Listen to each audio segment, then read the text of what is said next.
기도합니다. 아멘. 오늘 본문을 설교하면서 오래전에서 읽었던 책에서 읽었던 글귀 하나가 생각이 납니다. 자기를 아는 것이 진이고 자기와 싸우는 것이 선이고 자기를 이기는 것이 미다. 진선미를 이렇게 풀이하고 있는 어떤 학자들의 이야기를 읽은 적이 있습니다. 유명한 철학자 플라톤은 인생의 최대의 승리는 자기와 싸워 이기는 것이요, 승리 중에 가장 큰 승리는 인내요, 자기를 자제하는 것이 가장 큰 용기다 라는 말을 남겨주었습니다. 로마 시대의 폭군 네로는 역사상 유례가 없을 정도로 악한 황제였습니다. 그는 기독 신자들을 박해한 것 외에 많은 신하와 친구와 여인 그리고 스승까지도 죽였습니다. 그 중에서도 가장 잔인한 일은 그의 어머니를 죽인 일입니다. 이 사실을 알게 된 로마 시민들은 네로 황제는 정말 잔인한 사람이다 라고 수군거리면서 숨죽여서 말을 합니다. 네로 황제는 자신의 소문이 전국으로 퍼져나가는 것을 막기 위해서 당시 로마에서 제일 존경받고 있는 자기 스승 세네카를 불렀습니다. 네로는 세네카에게 내가 어머니를 죽인 것에 대해 많은 시민들의 원성과 비난이 들리니 이 어찌된 일인가? 내가 왜 어머니를 죽여야 했는지, 또 이것은 악한 것이 아니라는 것을 당신의 훌륭한 문장으로 백성들을 설득해 주시오. 그렇게만 해준다면 내가 당신에게 많은 선물을 주겠소. 네로는 세네카에게 이렇게 회유합니다. 이 부탁을 받은 세네카는 승낙을 하고 화려한 문장으로 네로의 입장을 변호해 줍니다. 역사상 최고의 도덕 스승이라고 불렸던 세네카도 돈과 권력과 명예 앞에서는 죄를 짓고 만 것입니다. 학문에 통달한 세네카도 사람의 본성은 어쩔 수 없었고 그 본성으로 인하여서 죄를 짓고 만 것입니다. 네로의 편에 선 것입니다. 예배드리는 우리 성도님, 철학자와 시인과 문학가의 말처럼 우리의 내면에는 거짓된 자기와 참된 자기가 존재합니다. 게으른 자기와 부지런한 자기가 있습니다.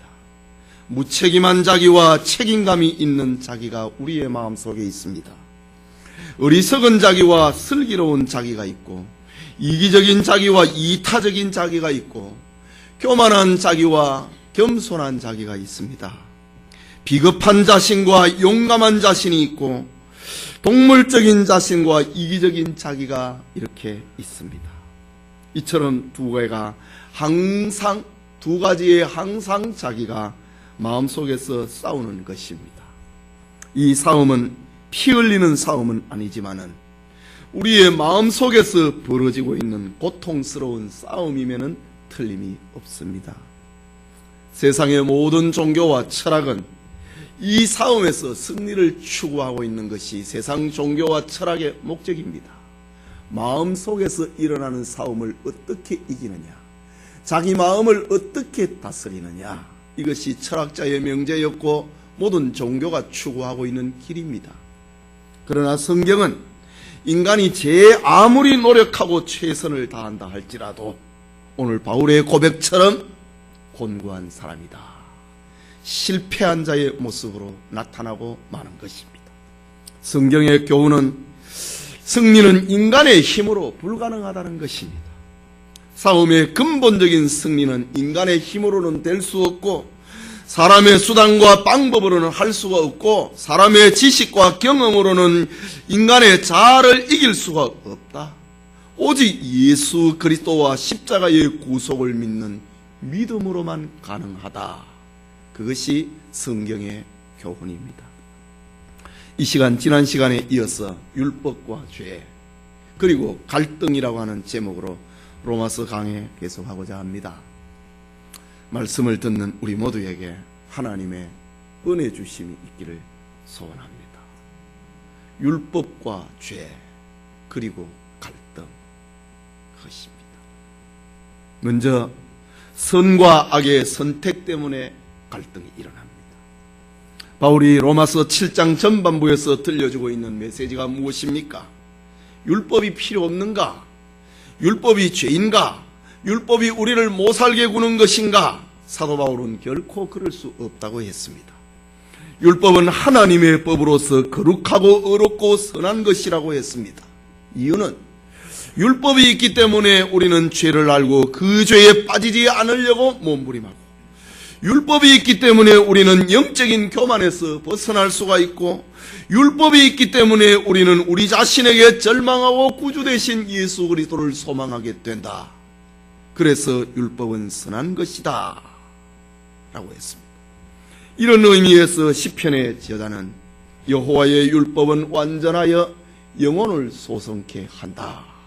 이런 율법의 기능 때문에 우리가 살 수 있다 라고 시편의 저자는 그렇게 말을 했습니다.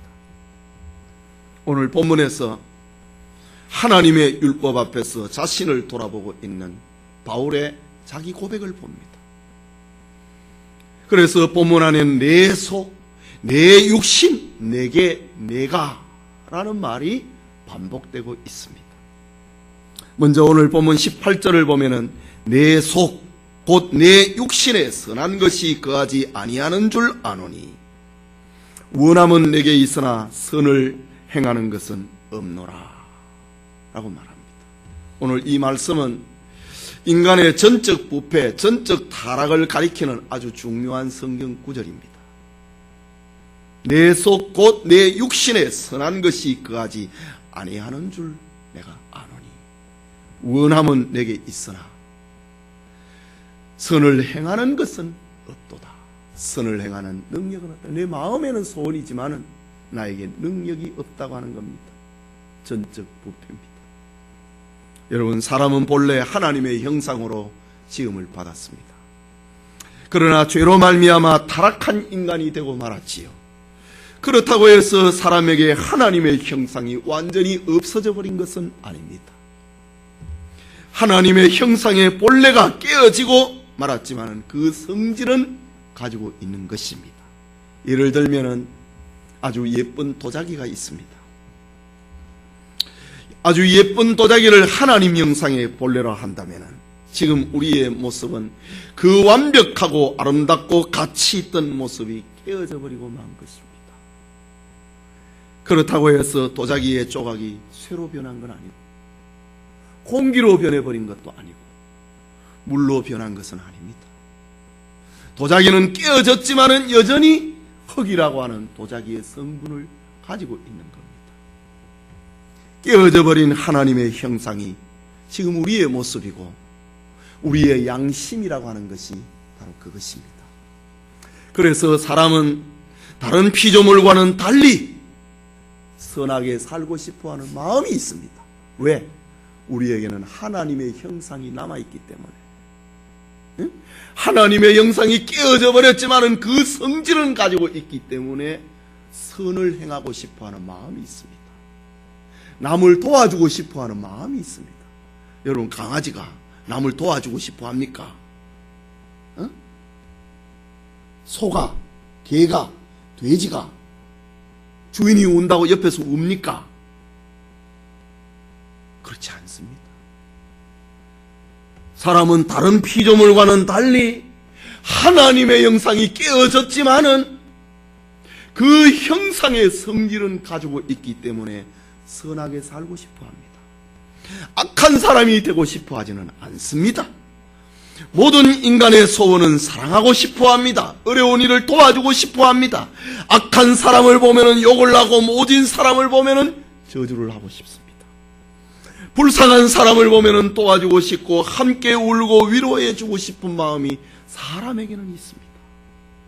기쁜 일에는 축하를 해주고 싶고 답답한 일을 만나면은 함께 걱정을 해주고 싶습니다. 이것이 하나님의 형상을 닮은 인간의 모습이요 양심이라고 하는 것입니다. 그래서 아무리 악한 사람이라 하더라도 양심의 법은 남아있는 것입니다. 그것이 하나님의 형상이 깨어졌지만은 그 성질은 가지고 있기 때문에 지금 우리의 모습을 가지고 있는 겁니다. 그렇다면은 오늘 본문에 나타나고 있는 바울의 고민, 바울의 갈등이 무엇입니까? 19절에서 20절에 보면은 내가 원하는 바 선은 하지 아니하고 도리어 원치 아니하는 바 악은 행하는도다. 만일 내가 원치 아니하는 그것을 하면 이를 행하는 자가 내가 아니요 내 속에 거하는 죄니라 라고 말합니다. 여기에서 바울이 갈등을 하고 있습니다. 바울의 고민은 자기에는 하나님의 형상, 자기 양심으로는 선을 행하고 싶은데 선을 행하지 못하고 자꾸만 악에 빠져들어가고 있는 자기의 모습 때문에 갈등하고 있는 겁니다. 선과 악의 선택에서 고민하고 있는 모습. 나는 선을 행하고 싶은데 그게 안 된다는 겁니다. 여러분, 이것은 모든 기독교인들이 경험을 하게 되는 공통된 신앙 체험입니다. 원하지 않는데도 죄를 짓는 것은 우리 육신의 속에 들어있는 죄의 성품 때문입니다. 예수님을 믿고 중생받아서 구원인이 되었는데 육의 성품은 아직도 우리에게 그대로 남아있는 겁니다. 그래서 욕심과 정욕에 끌려서 죄를 지어버리고 마는 것입니다. 이런 의미에서 성도는 세상에서 선과 악의 사이에서 고민하고 갈등하는 존재라는 것입니다. 신학자들은 이런 세상에서 살아가고 있는 성도들의 모습, 고민하고 갈등하고 괴로워하고 있는 이런 모습을 가리켜서 전투하는 교회다. 그리고 모든 갈등과 싸움이 끝나버린 천국 성도의 모습을 가리켜서 승리한 교회다 라고 신학자들은 그렇게 정의를 합니다. 선과 악에서 고민하고 있는 인간의 모습을 스코틀랜드의 소설가 스티븐슨이 쓴 지킬 박사와 하이드라고 하는 소설에서 잘 나타나고 있습니다. 지킬 박사는 사회적으로 존경을 받는 의학 박사였고 과학자였습니다. 그러나 그의 마음속에는 숨어있는 또 하나의 자기가 있습니다. 그 이름은 하이드라고 하는 것입니다. 하이드는 악한 사람입니다. 야비하고 포악합니다. 지킬 박사는 자신의 지위와 명성 때문에 자기 속에 숨어있는 본능을 억제를 하고 착실하고 성실한 생활만 해야 된다고 하는 것 때문에 괴로워하고 불만을 품습니다. 지킬 박사는 연구를 거듭한 끝에 자신의 마음속에 공존하고 있는 선과 악을 분리해내는 그런 약을 개발합니다. 지킬 박사는 가끔 이 약물을 먹고 하이드라고 하는 악의 인간으로 변신을 합니다. 그는 길모퉁이에서 부딪힌 소년을 짓밟아버리고 넘어가기도 하고 길에서 처음 만난 노신사를 지팡이로 후려치고 죽여버리기도 합니다. 결국 하이드가 경찰에 쫓기자 지킬 박사는 자신의 본래의 자신으로 돌아가려고 합니다. 하지만 자기 안에 숨어있는 하이드에 대한 욕구는 자기를 지킬 박사로만 살지 못하게 만드는 겁니다. 작가 스티븐스는 이 소설을 통하여서 인간의 내면에 있는 이중성을 고발하고 싶었던 겁니다. 여러분, 우리의 마음속에도 아주 존경스럽고 착한 지킬 박사와 짐승과 같은 하이드가 끊임없이 우리에게 갈등으로 다가오고 있습니다. 하이드는 우리 속에서 악하고 음란하고 야비하고 추한 생각을 끊임없이 우리 속에 심어놓습니다. 인간은 누구에게나 선과 악이라고 하는 양면성이 있다는 것입니다. 예수님의 수제자였던 베드로도 다 주를 버릴지라도 자기만은 버리지 않겠노라고 장담했습니다. 죽을지언정 주를 부인하지 않겠다고 했지요. 그러나 몇 시간 후에 작은 계집종 앞에서 나는 주님을 모른다고 부인했습니다. 이것이 인간의 이중성입니다. 인간의 부패성입니다. 인간의 연약성입니다. 나는 주님을 지키고 싶은데 내 연약이 그게 안 된다는 겁니다. 바울의 고민, 그것은 베드로의 고민이었고 바울의 고민, 이것은 우리 모두의 고민이라고 하는 사실입니다. 사도 바울은 본문에서 선과 악의 선택에서 고민을 하게 되고 결국은 악을 선택을 하고 악의 사람이 되어버리고 마는 자신의 모습을 보고 괴로워하고 갈등하고 있는 것입니다. 그렇다고 해서 바울이 선과 악의 선택 속에서 늘 악을 선택했다고 하는 그런 말은 아닙니다. 우리의 도덕성보다는 정말 차원 높은 그런 도덕성을 가지고 있었습니다. 그러나 하나님의 율법 앞에서 자기를 비추어 보니 선을 행하고 싶은 것은 내 마음에 있는데 그게 안 된다는 것.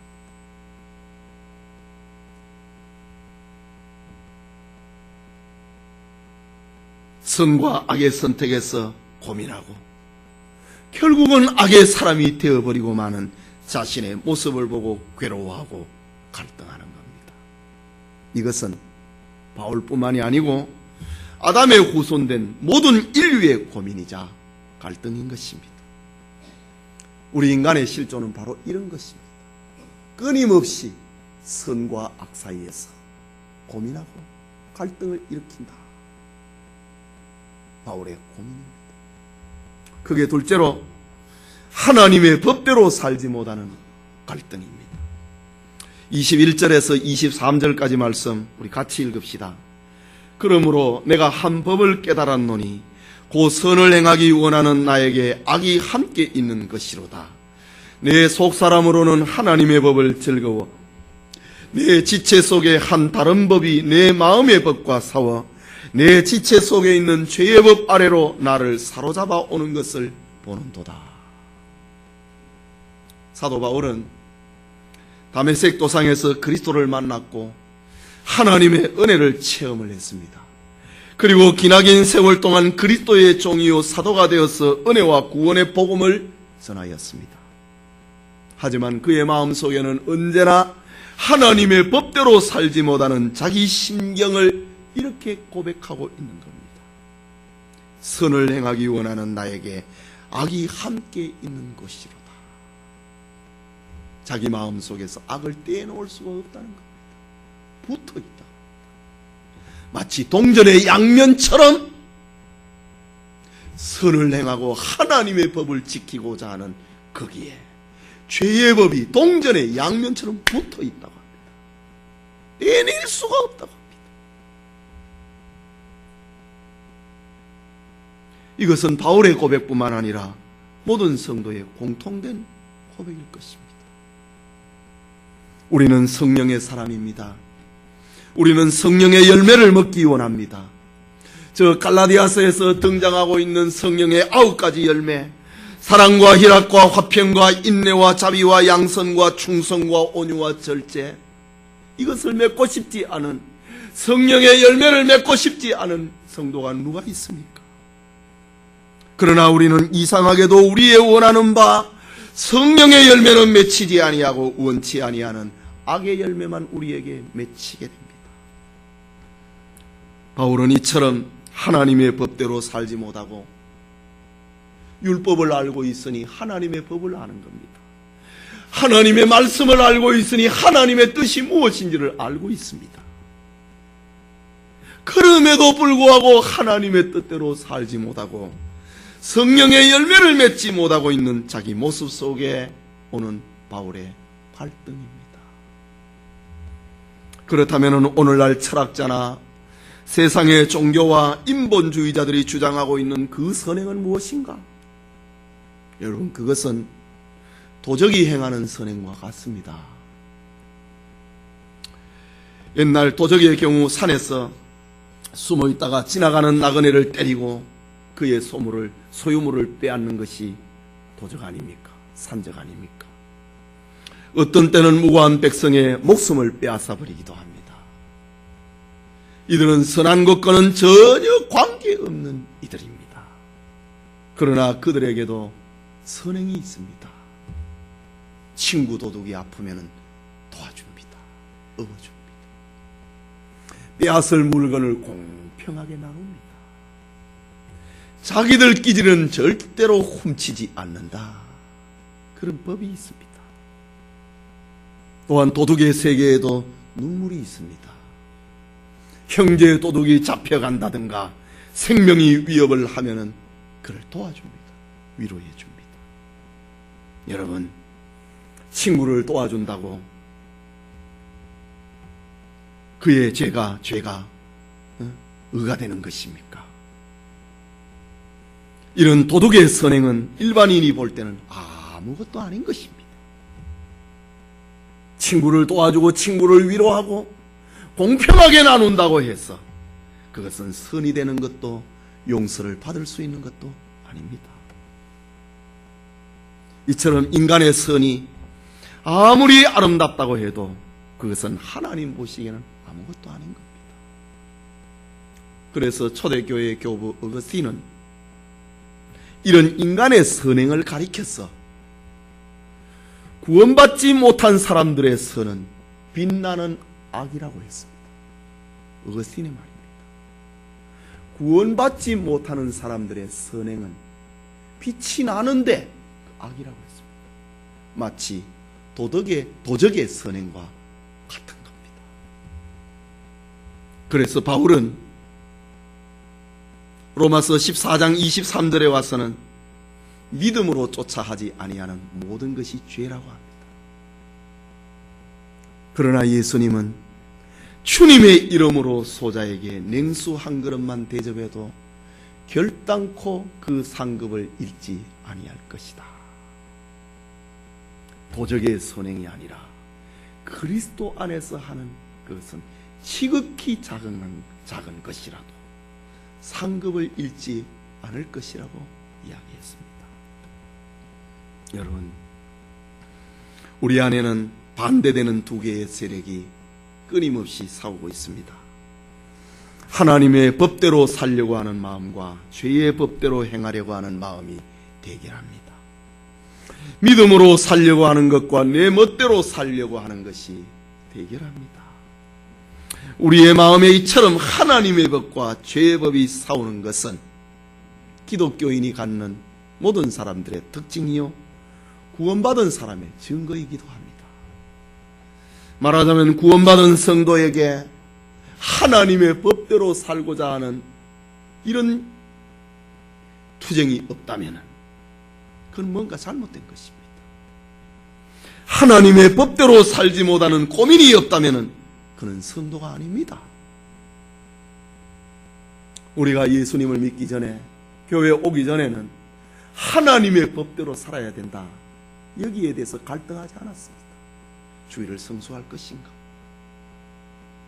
여기에 대해서 갈등해 본 적이 있습니까? 교회 오기 전에 말입니다. 하나님 앞에 감사하고 11조를 드리는 것에 대해서 여러분 예수 믿기 전에 갈등해 본 적이 있습니까? 없습니다.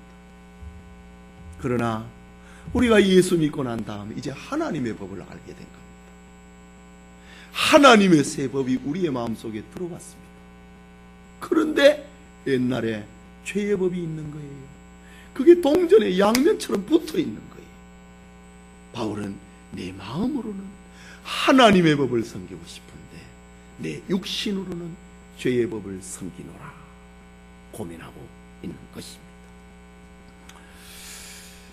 물론 완벽한 성도는 있을 수 없습니다.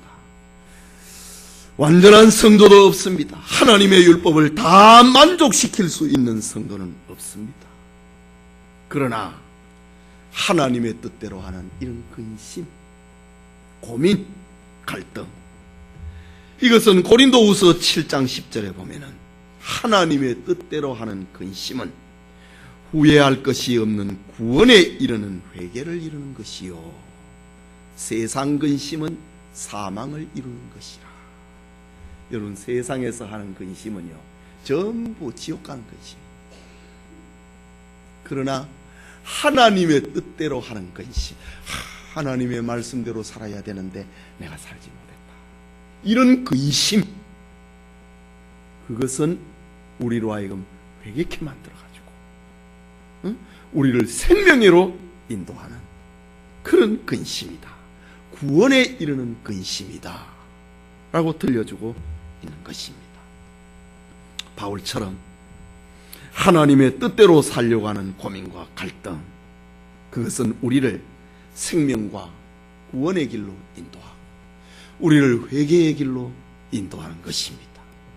우리 모두에게 구원과 축복의 길로 인도하는 하나님의 뜻대로 하는 근심, 하나님의 법에서 고민하고 갈등하고 근심하는 그런 은혜가 있기를 바랍니다. 그 근심은 바로 우리로 하여금 구원에 이르는 회개케 만드는 근심이기 때문입니다. 마지막으로 사도 바울의 갈등은 죽음에서 오는 갈등입니다. 24절에 보면은 오호라 나는 곤고한 사람이로다. 이 사망의 몸에서 누가 나를 건져내랴 라고 합니다.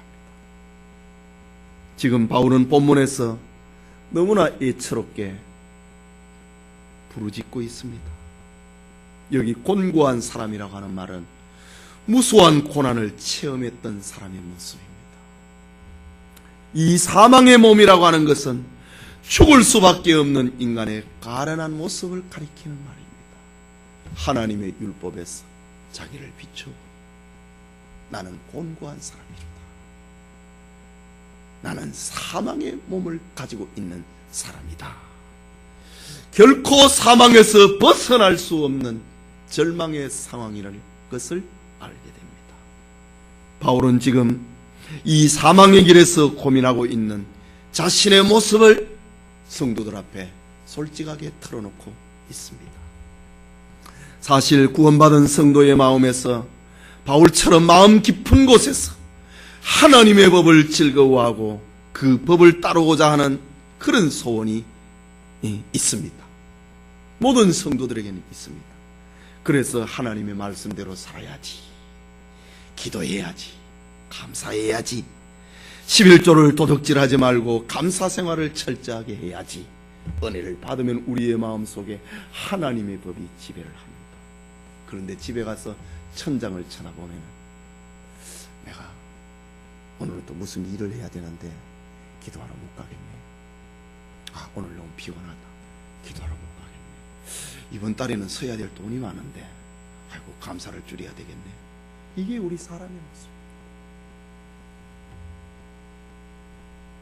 그래서 인간은 자주자주 죄의 법과 죄의 법의 노예가 되어버리고 마는 것입니다. 하지만 하나님의 법을 즐거워하고 하나님의 법을 준행하려고 하는 마음은 구원받은 성도들의 마음이면 틀림이 없습니다. 그러나 그것을 실천에 옮길 수 있는 능력이 인간에게는 없다는 겁니다. 그래서 오늘 본문에 바울은 탄식하는 겁니다. 오라, 나는 곤고한 사람이로다. 고통스럽다. 무수한 고난을 체험하고 있는, 지난번에도 그랬던 것처럼 오늘 또 내가 고통을 당합니다. 바울의 고백입니다. 여러분, 예수님을 믿으면 기쁨이 충만하고 구원받은 즐거움이 가득하다고 했는데 왜 사도 바울은 이런 탄식을 하고 있는 것일까? 예수님을 믿으면 즐거움이 넘친다고 했는데 왜 예수님을 믿으면 새로운 근심이 우리에게 몰려오는 것일까? 그것은 성장의 고통이라고 해야 합니다. 아이가 엄마의 뱃속에서 출생을 하면은 새 생명의 기쁨으로 인하여서 온 가족이 행복해야 합니다. 축하합니다. 그러나 아이에게는 성장의 과정에서 희로애락을 겪어야 됩니다. 성장의 고통입니다. 오늘 사도 바울도 이와 다를 바 없습니다. 바울은 예수님을 만나서 거듭나고 하나님의 자녀가 된 기쁨과 감격은 세상의 그 어떤 것도 비교할 수 없다고 했습니다.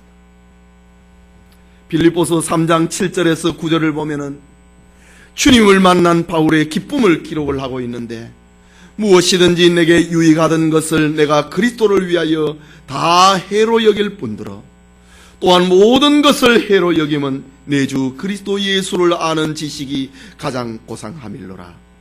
내가 그를 위하여 모든 것을 잃어버리고 배설물로 여기면 그리스도를 얻고 그 안에서 발견되려 함이니 내가 가진 의는 율법에서 난 것이 아니요 오직 그리스도를 믿음으로 말미암은 것이니 곧 믿음으로 하나님께로서 난 의라. 사도 바울은 예수님을 믿고 난 다음에 그에게 찾아온 것은 내가 세상에서 얻은 것 그것을 다 버릴지라도 나는 이것을 얻고 싶다고 했습니다. 나는 세상에서 가지고 있었던 명예와 학문과 그의 지위, 그것을 그리스도를 얻기 위해서는 그것을 배설물처럼 버린다고 했습니다.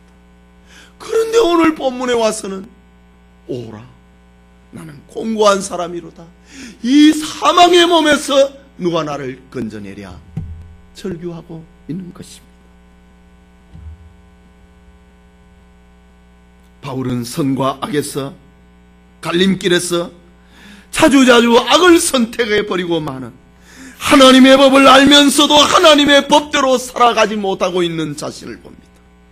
자신의 걸음이 죽음의 길이라고 하는 것을 알면서도 그 자리에 서 있는 자기의 모습을 보고 고민하고 있는 겁니다. 그러나 더 중요한 것은 바울에게 있어서 이런 고민, 이런 탄식이 없다면 더 큰 문제가 되어버리고 만다는 겁니다. 이런 고민이 없다고 하면은 자기가 옳은 길에 서 있는지, 자기가 생명의 길에 서 있는 줄로 알고 있다는 겁니다. 주님을 알기 전에, 율법을 바로 깨닫기 전에 바울은 그랬잖아요. 그래서 자기는 율법에 대해서 흠이 없는 자라고 안 했습니까? 그런데 저놈은 율법 앞에 자기를 비춰보니 오라 나는 곤고한 사람이로다 탄식을 하고 있는 겁니다. 이런 탄식이 없다면은 그에게는 희망도 없는 것입니다. 그렇다면 오라 나는 곤고한 사람이다 이로다 라는 바울의 탄식은 절망의 탄식이 아닙니다. 그것은 생명을 향한 몸부림입니다. 구원을 향한 탄식입니다. 긍정의 탄식인 것입니다. 여러분, 우리도 바울과 같은 이런 탄식이 나와야 됩니다. 죄를 범했을 때 이런 탄식이 나와야 됩니다. 우리가 은혜를 떠났을 때 하나님의 말씀대로 살지 못했을 때에 이런 갈등과 가책과 고통과 회개의 눈물이 나와야 되는 겁니다. 이런 탄식이 없는 사람은 양심에 화인 맞은 사람입니다. 여러분에게 하나님의 말씀대로 살지 못하는 그런 안타까움이 있습니까? 성령의 욕망과 육체의 욕망으로 갈등을 하고 있습니까? 그러면 오라 나는 곤고한 사람이로다 라는 바울과 같은 탄식이 나와야 됩니다. 이 탄식이야말로 우리의 신앙생활을 건강하게 만드는, 생명의 길로 가게 만드는, 그리스도에게로 가게 만드는 생명의 줄이 되는 것입니다. 예수님이 하루는 바리새인 시몬의 집에 초대를 받아서 들어갔습니다. 그때 어떤 여인이 예수님의 발 아래 찾아와서 눈물을 흘리고 그의 눈물로 예수님의 발을 닦는 것입니다. 예수님의 발에 입을 맞춥니다. 그리고 값비싼 향유를 예수님에게 머리에 부어버립니다. 그 여인은 그 성에 살고 있었던 죄인이었습니다. 이 여인이 얼마나 마음이 고통스러웠으면 예수님의 발 앞에 엎드려서 눈물을 펑펑 흘리고 있는가. 오라, 나는 곤고한 사람이로다. 이 사망의 몸에서 누가 나를 건져낼 수 있었겠는가. 그 주님 앞에서 눈물을 흘리고 자기의 보화를 예수님의 머리에 부어드리는 겁니다. 여러분, 다시 24절과 25절을 다시 한번 읽읍시다. 오라, 나는 곤고한 사람이로다. 이 사망의 몸에서 누가 나를 건져내랴. 우리 주 예수 그리스도로 말미암아 하나님께 감사하리로다. 그런즉 내 자신이 마음으로는 하나님의 법을, 육신으로는 죄의 법을 섬기노라. 바울의 자기 고백, 자기 탄식이 있기 때문에 이 문제를 어떻게 해결할 것인가? 우리 주 예수 그리스도로 말미암아 하나님께 감사하리로다. 자기에 향한 절망, 자기를 향한 탄식이 있기 때문에 예수님을 향하여 감사할 수 있다는 겁니다. 바울은 자기 모습의 절망과 탄식, 그것으로 끝나지 않습니다. 그는 눈을 들어서 지금 그리스도를 보고 있습니다. 지금 율법의 기능을 말을 하고 있습니다. 율법이 나는 죄인이다라고 말로 하고 있습니다. 거기에서 갈등을 하고 있습니다. 그러면 내가 어떻게 할 것인가? 율법이 우리를 추격을 하고 몰아가고 있는 것이 어디인가? 피할 곳은 그리스도밖에 없다는 겁니다. 자기를 사망의 몸에서 건져내실 분은 그리스도 예수 한 분밖에 없다는 것을 알고 지금 그를 쳐다보고 있는 겁니다. 우리 주 예수 그리스도로 말미암아 하나님께 감사하리로다 라고 바울은 외칩니다. 오라, 나는 곤고한 사람이로다. 이 사망의 몸에서 누가 나를 건져내랴. 그렇게 소리쳤던 사도 바울이 이제는 우리 주 예수 그리스도로 말미암아 하나님께 감사하리로다 소리치고 있는 겁니다. 이런 외침, 우리 주 예수 그리스도로 말미암아 하나님께 감사한다, 이런 외침은 오호라, 이 사망의 몸에서 누가 나를 건져내랴 탄식하는 사람만이 가질 수 있는 감사입니다. 자신의 연약과 죄를 십자가에 달리신 예수 그리스도를 믿음으로 바라보는 사람만이 할 수 있는 감사입니다. 아무리 죄 많은 인간일지라도 십자가의 공로를 의지하면 하나님은 아무것도 따지지도 않고 용서하시는 분이십니다. 그러니 우리는 탄식의 자리에 머물러 있으면 안 된다. 절망의 자리에 머물러 있으면 안 된다. 탄식할 때마다 주님을 바라봐야 돼. 이것이 오늘 성경 본문의 핵심입니다. 선과 악의 선택의 기로에서 내가 하나님을 알게 되니 하나님의 법과 내 죄의 법이 거기에 붙어있다. 내가 지금 걸어가고 있는 이 걸음이 사망의 길을 걸어가고 있다. 이런 갈등과 고민 속에서 우리는 주님을 쳐다봐야 된다는 겁니다. 오늘 성경의 핵심입니다. 주님을 바라봐야 됩니다. 그리고 기뻐하면서 할렐루야를 외쳐야 됩니다. 우리 주 예수 그리스도로 말미암아 하나님께 감사하리로다 라고 말입니다. 그렇다면 우리는 울다가도 주님을 바라봐야 됩니다. 탄식하다가도 십자가의 주님, 부활의 주님을 바라봐야 됩니다. 절망 중에 있다가도 주님을 바라봐야 됩니다.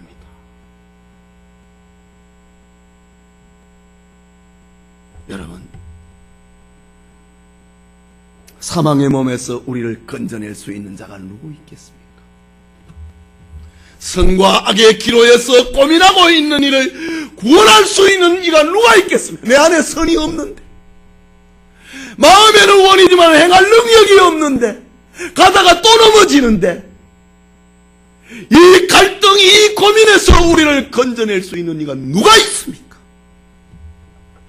바울은 오직 예수 그리스도만이 우리를 죄와 사망의 몸에서 건져낼 수 있다 라고 지금 소리치고 있는 겁니다. 이거는요, 죄에 대해서 절망하지 않은 사람은 할 수 없는 말입니다. 자기가 잘난 줄 아는데. 그러나 바울은 철저하게 하나님의 율법의 그 속 의미를 깨닫게 되었습니다. 나 안에는 선한 것이 머물지 못하구나. 마음에는 하고 싶은데 그렇게 안 되구나. 나에게는 능력이 없구나. 전적 부패, 전적 무능. 그러면 내가 어떻게 해야 될 것인가? 그냥 살면 되겠네? 그게 아니고 우리 주 예수 그리스도로 말미암아 하나님께 감사합니다. 여러분, 성령의 열매는 바로 이때에 맺히는 겁니다. 그리스도의 힘으로, 그리스도의 능력으로 맺혀지는 것입니다. 우리 찬송 한 장 부르고 83장 찬송 한 장 부르고 제가 마지막 본문 결론을 내려고 합니다.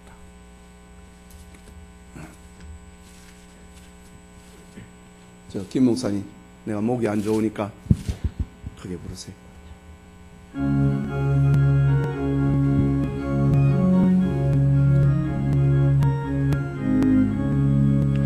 나의 맘에 소신구름 가득하게 덮이고 슬픈 눈물 속절없이 오를 때 인자하고 부드러운 음성으로 부르사 나를 위로하리 누가 있을까? 주 예수,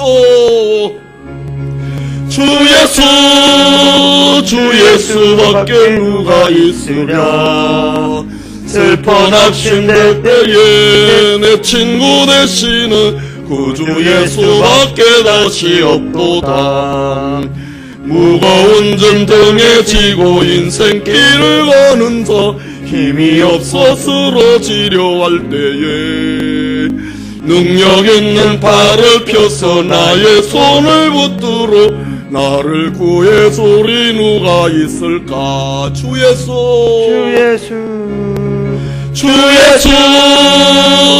예수밖에 누가 있으랴. 슬퍼 낙심될 때에 내 친구 되시는 구주 예수밖에 다시 없도다. 지은 죄를 돌아보니 부끄럽고 괴로워 자나깨 나 맘에 화평 없을 때 주 한죄인 용납하여 품에 안아주시고 깨끗한 맘 주시리가 누굴까? 주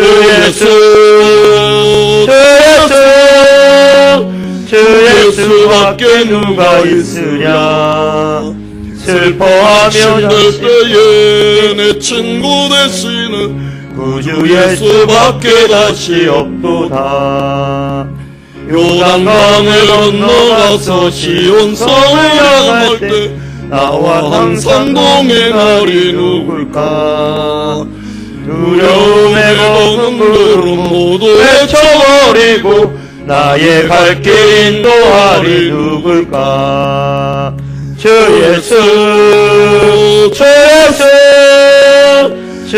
예수밖에 누가 있으랴. 슬퍼 낙심될 때에 내 친구 되시는 구주 예수밖에 다시 없도다. 여러분, 우리가 사도 바울처럼 오라 나는 곤고한 사람이로다 이 사망의 몸에서 누가 나를 건져내랴 탄식을 할 때에, 율법에 쫓겨서 탄식을 할 때에, 율법의 정죄를 받아서 갈 길이 없을 때에 율법은 주님에게로 가라고 말로 하고 있습니다. 주 예수가 있지 않느냐. 너의 죄를 위하여서 십자가에 죽으시, 너의 고민과 너의 갈등과 너 속에 의가 없다고 하는 것을, 너 속에 의를 행할 능력이 없다고 하는 것을 알고 있는 율법이 우리를 몰아가고 있는 것이 우리 주 예수 그리스도다 이거지요. 바울은 이렇게 성경을 논리적으로 써나가고 있는 겁니다. 성도 여러분, 종교개혁자 마르틴 루터의 말처럼 그리스도인은 완성된 자가 아닙니다. 예수 믿는 사람이 저럴까? 완성되지 않았어요. 저도 여러분도 다 마찬가지입니다. 그럴 수 있습니다. 넘어질 수 있습니다. 예수 믿는 우리는 육신의 장막을 입고 있기 때문에 실수하고 갈등을 일으킬 수 있습니다. 아니, 이런 갈등, 이런 실수가 없는 사람은 없습니다. 우리가 하나님의 은혜를 받아서 선한 것을 선택하기 원하는 우리에게 욕망이라고 하는 죄악이 마음속에서 꿈틀대고 막 악으로 선택을 내버리고 마는 그거 우리 경험하고 있잖아요. 그리스도인이 되어서 하나님의 뜻을 알고 하나님의 법대로 살고 성령의 열매를 맺고 싶어 하는데 그러나 열매가 맺히지 아니하는 것을 우리가 지금 경험하고 있지 않습니까? 자신이 이렇게 가는 길은 죄악이고 사망의 길인데 고통하지 않을 수가 없지 않습니까? 내가 천당 갈 수 있을까? 한국의 가장 유명한 신학자였던 박윤선 박사님은 자기는 새벽마다 지옥 간다고 했습니다. 지옥 가는 것만 간다. 그렇게 얘기했습니다. 사도 바울이 지금 서 있는 걸음이 내가 사망의 길에 서 있는 것과 같다. 박윤선 박사님도 그런 고백을 했습니다. 주님의 은혜가 아니면은 우리는 하나님 앞에 설 수 있는 자가 없습니다. 내 본래를 쳐다보면은 우리는 지옥 구석에 들어갈 수밖에 없습니다. 하나님의 은혜가 아니면은 우리는 천당 갈 수 없습니다. 이것이 오늘 본문에 등장하고 있는 바울이 율법과 자기, 죄와 자기 사이에서 일어나고 있는 갈등입니다. 오늘 이 본문의 갈등이 어찌 바울만의 것이겠습니까? 여러분에게는 이런 고민, 이런 갈등이 없습니까? 여러분은 오호라 나는 곤고한 사람이로다 라고 부르짖어 본 적이 있습니까? 죄로 인하여서 죽어가고 있는 여러분의 모습을 보고 살려달라고 처절하게 외쳐본 적이 있습니까? 없다면 왜 그럴까요? 바울과 우리가 하나님으로부터 다르게 창조되었기 때문일까요? 바울은 위대한 사도이고 나는 그렇지 못하기 때문일까요? 아닙니다. 바울과 우리는 똑같은 사람입니다. 만일 바울과 우리가 다른 성질의 사람이었다면 오늘 본문의 말씀은 바울 같은 사람에게만 해당될 것입니다.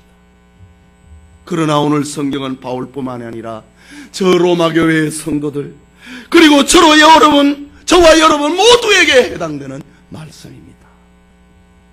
똑같은 성경을 가지고 있기 때문에 우리는 지금 이 성경을 읽고 있는 겁니다. 그럼에도 불구하고 나에게는 바울과 같은 갈등이 없다면은, 바울과 같은 고통이 없다면은, 바울과 같은 고백이 없다면은, 바울과 같은 탄식이 없다면 이유가 무엇일까? 그것은 분명합니다.